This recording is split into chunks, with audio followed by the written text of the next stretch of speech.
मैं भी आपको लेकर निकलता हूँ, ये फिर कर देंगे। वो गुंगा, वो बेगैरत मीडिया जिसको हर चीज नजर आती है, उसको ये शहीद नजर नहीं आते। उसको हमेशा ये नजर आता है कि लबैक वाले के हाथ में एक परचम वाला डंडा है, उसको लाओ ना दिखाओ। सुबह से कितनी लाशें आ चुकी हैं, किसके हाथ पर? सारे निजाम के ऊपर लानत है भाई, जो अपनी मिल्लत और कौम और वतन के बच्चों के साथ ये करते हैं। लानत। दसो तुसी अपनी ईमान ना दसो, साढ़े कोल इख्तियार है कि मौलवियों के खिलाफ ते फैशन है गुफ्तगू करना। जेड़ा कोई दम खम है ये मौलवियों की वजह तो ही है। या तो सानू देन ते 5 मिनट तो बाद मैं ऐलान न करा कि जी पाकिस्तान का जिहाद शुरू हो चुका, आलम इस्लाम साडे नाल खड़ा हो जाए। 5 मिनट तो बाद ये नशरियाती इदारे मेरा बयान न शाया करन ते मेरी तौण ला दें। जनाब तुहाडे कोल जो कुछ पावर है वो इस्तेमाल करो। हुक्मरानों की बातें होती हैं, फैसला कौन, उसमें तकरीर नहीं होती।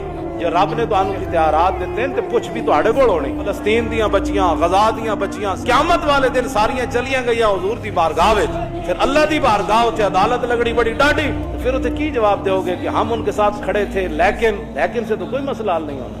अगर आज कुछ करना है तो फलस्तीन दियां बच्चियां दे नाल खड़े हो जाओ, हुजूर दी इज्जत आबरू दे वास्ते। हाँ, फिर वो वक्त गुजरिया कभी वापस नहीं आया, फिर बंदा